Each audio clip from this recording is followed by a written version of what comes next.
Hi everybody, welcome back to the Limit Breakdown, where we break down the latest in TV, movies, and everything going on in entertainment. And today we are going to be reviewing Godzilla Minus One on Netflix. And we gave this movie, for our Too Long Didn't Watch review, 4.5 hearts.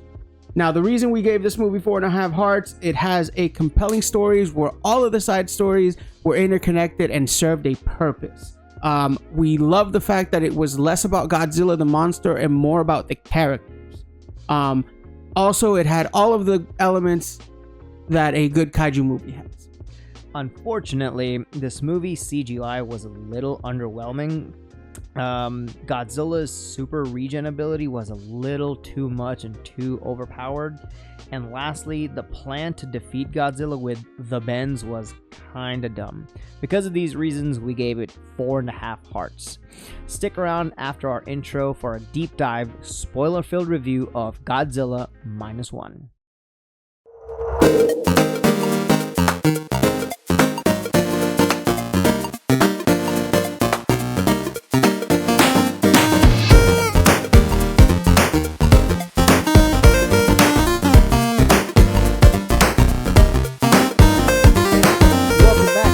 Review of Godzilla Minus One. Before we begin, don't forget to catch us on all our other platforms such as Instagram Reels, TikTok, and YouTube Shorts, as well as podcasting services such as Apple Music and Spotify. To begin our Godzilla Minus One review, Migs, what did you think? This movie was better than I expected it to be honest. And I feel like a lot of the movies we've been reviewing here lately have been better than expected, which is a good turnaround actually, with the exception of Madam Web. I actually finally watched that and it was just as bad. Yeah, just as bad as advertised. Neither here nor there.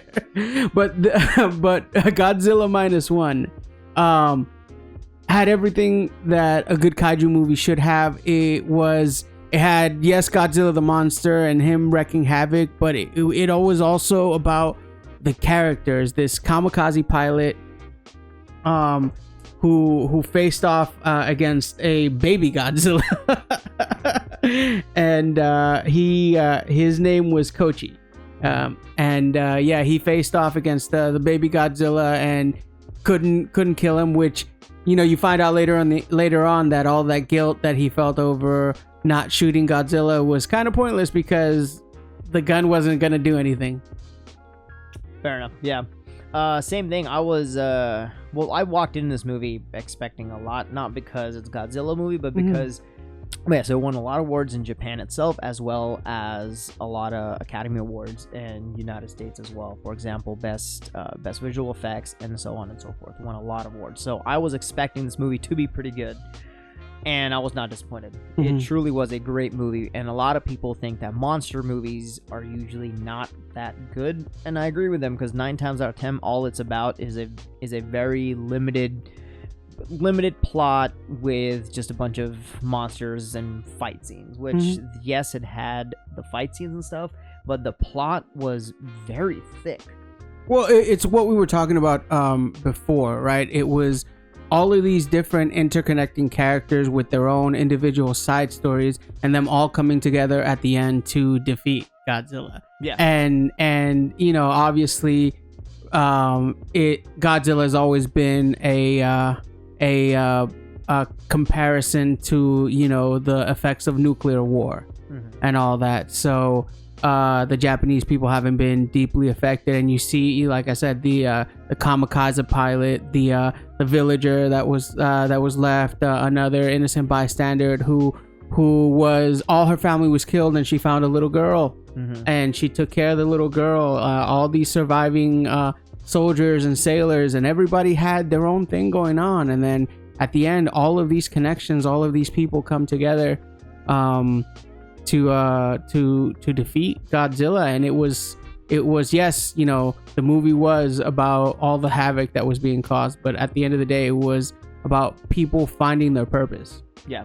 And as you mentioned, just as piggybacking, the small interconnected stories were so fantastically done that each character had such a great development of their own that that the pinnacle of them defeating Godzilla was more of them coming to terms with whatever their flaw is, I guess, for lack of a better word, which was beautifully executed, in my opinion. Well, I mean, without even going so far, the main character, Koichi, right? He was a kamikaze pilot. He felt guilty because he basically faked an issue with his plane, and then that landed him on the island, the first island that Godzilla attacked. The mechanic Tachinaba was one of the few survivors from that first incident, and he blamed Koichi for everything. And you know, he's like, you didn't shoot him when you had the chance, and that's why everybody died. And then it was beautiful towards the end when he finally is able to convince him to help him, and they're working on that aircraft together, and he's like, hey, you know, I'm gonna do what I have to do this time regardless of what the outcome. And then he built in the ejection mechanism into the plane, and he's just like, nah bro, live. Like you are the one that brought everybody together. You're the one that basically got me out of this. And he's like, I want you to live. So there's an extra. And like I said, just using that vessel of Koichi just carried everything across everywhere. The guilt that he carried from the survivor, from being one of the sole survivors of the island, and then coming home, the dishonor of being a quote kamikaze and not dying. That's kind of a thing. Yeah. So his neighbor, the old lady, who the whole time was just shunning him because she's like, well, you're supposed to be, you say you're for our country, but you didn't do your job. So the whole time, and even when he started working on the boat to destroy the mines, he's like, I was a pilot, that's it. And then when they finally encounter Godzilla, then he reveals to them, and they're like, you are a coward. You know, you've been our friend for a while, but you are a coward. And he doesn't want to tell them, so he has that guilt as well of. Well, yeah, I mean, especially, you know, with Japanese culture being so deeply ingrained with honor and everything, like it's like the ultimate, you know, it's like it's like the joke from Mulan: dishonor on you, dishonor on your family, dishonor on your cow. As well as the girl that the girl that basically he helps with that comes into his house, and she's like, oh, I brought this little girl, the lady, I guess, the woman, and they have this coexist relationship. They're not together in a sexual or romantic manner per se, but they coexist, and through his work they both get money, and they're raising this basically daughter that they adopted together. And she the whole time is just like, I'm gonna do what's right, I think, for the daughter, but whatever we need to do for the right of the daughter. And then at the end, basically, she starts falling in love with with Koichi.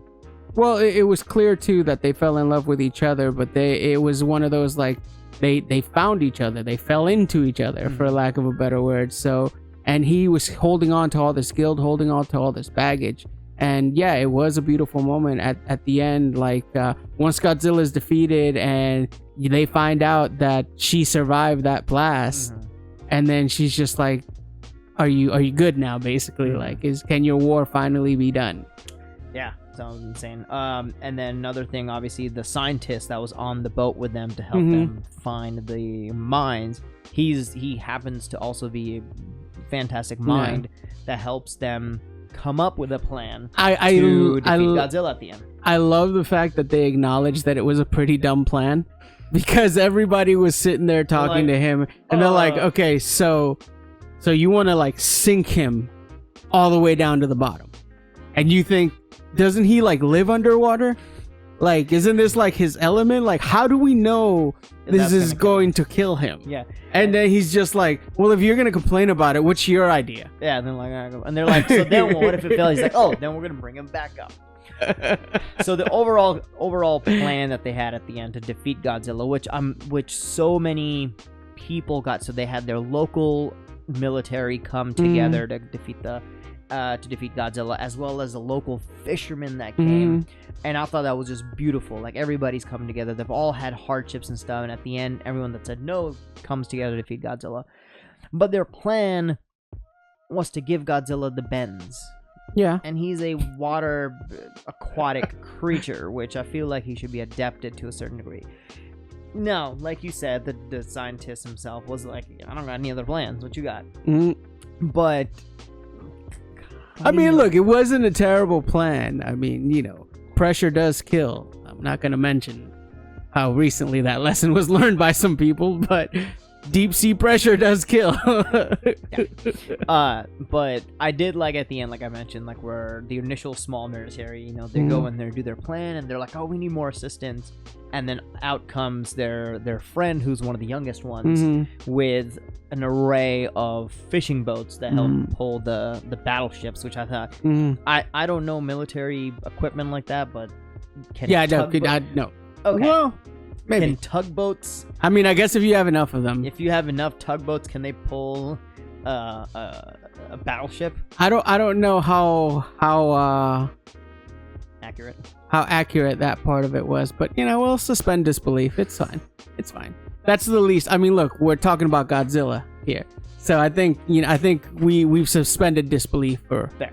Speaking of Godzilla, let's talk about Godzilla. Yeah. So I love Godzilla. I can't say I've seen all of them, but I've seen a good chunk of Godzilla movies. I think my favorite one, though I know it's extremely cheesy, is the 2000 Godzilla movie, the American one with the Matthew Broderick. Yeah, with the yeah.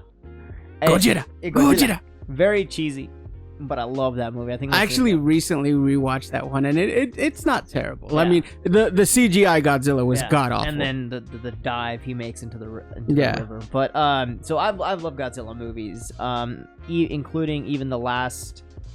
The Godzilla reboots I've been doing recently with Kong and everything. I enjoyed those as well. They were actually pretty good. So I think they did a portrayal of Godzilla himself herself pretty well. I don't know. They are non-binary, so they go by they them. One of them was a specific female. I can't remember which. So the one in 2000 was a female Godzilla. I thought they were also non-binary and they reproduced asexual. Oh. Well, maybe. I mean, it is only one of them. And dehoned, so but it was represented pretty well. I love the atomic breath. I've seen there's a bunch of videos on YouTube about different Godzillas doing different atomic breaths, and the way that they did this one was awesome. Oh yeah, the scales. Yeah. Oh my god.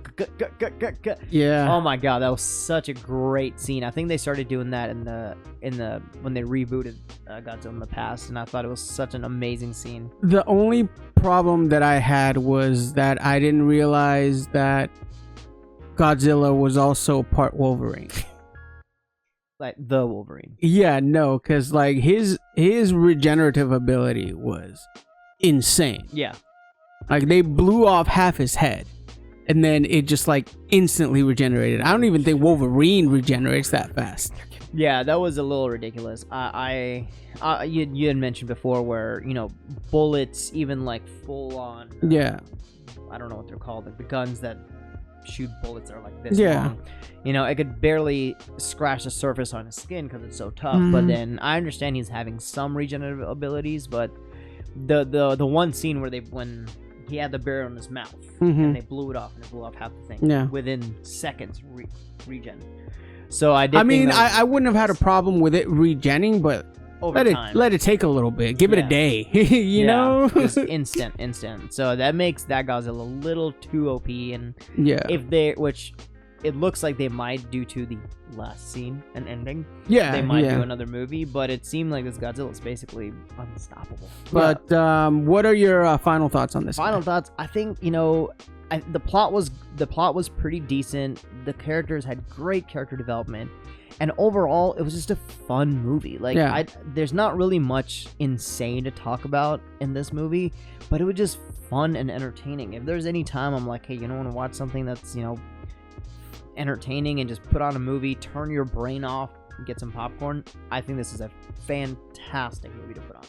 I've been a huge fan of like Japanese kaiju tokusatsu style films for like a long time. I love the full body suits. I love the cheesy cardboard buildings and all of those super low budget special effects. I'm a huge fan of Power Rangers, so but regardless, This was everything that I wanted in a kaiju movie. Like I said, I wasn't expecting it to be as good as it was, but it feels like that essential Godzilla movie. Like, this is what a Godzilla movie is supposed to be like. And then another awesome thing that they did, speaking of classic Godzilla, so obviously classic Godzilla movies were black and white. So what the creative executive team of Godzilla Minus One did, they have a special version called Godzilla Minus One minus color, and it's the exact same movie, and they literally just took out color. And it's supposed to give you that classic Godzilla look where it's black and white. It's supposed to be super cheesy. I think both versions are available on streaming now on Netflix. The one thing I will say, or the last thing I will say, is I watched the English dub version. I'm probably gonna watch this again in Japanese with subtitles because I feel like that's gonna be like I'm gonna probably so. Black and white, Japanese with subtitles, because I feel like a little something was lost in the performances. I mean, the dubbing was good, I'm not one of those people, like I know it's particularly like anime culture. There are some people that are like, oh, I only watch subs, dubs are trash, blah blah blah. Sometimes you get the feel of it. It's different getting the original feel of it. So. But I definitely feel like I will enjoy this more watching it in the original Japanese with subtitles. Fair enough. Well, guys, that was our thoughts and opinions on Godzilla Minus One. Let us know what you think in the comments below.